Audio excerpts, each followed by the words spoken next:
Hey there guys, what is up? In this video, we are going to show you how to see your match history in chess.com. Now, if you want to go over your previous matches, it's actually quite easy. Of course, you need to be signed into your account.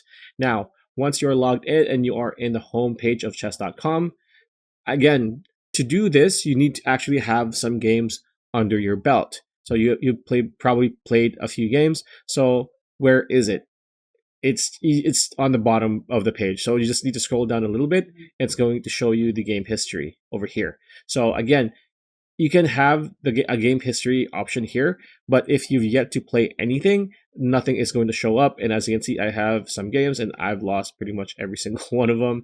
And that is how you see your game history. And you can actually just go over each game if you want. So just click on any game you want to check out again. For example, I check out, this is my very first game, and you can actually review the game if you want, or you can actually send a rematch invite to the person that you just played for another round. So pretty much it. That's a video. Hope you liked it. Like, comment, share, subscribe, ring that bell icon. We'll see you on the next video.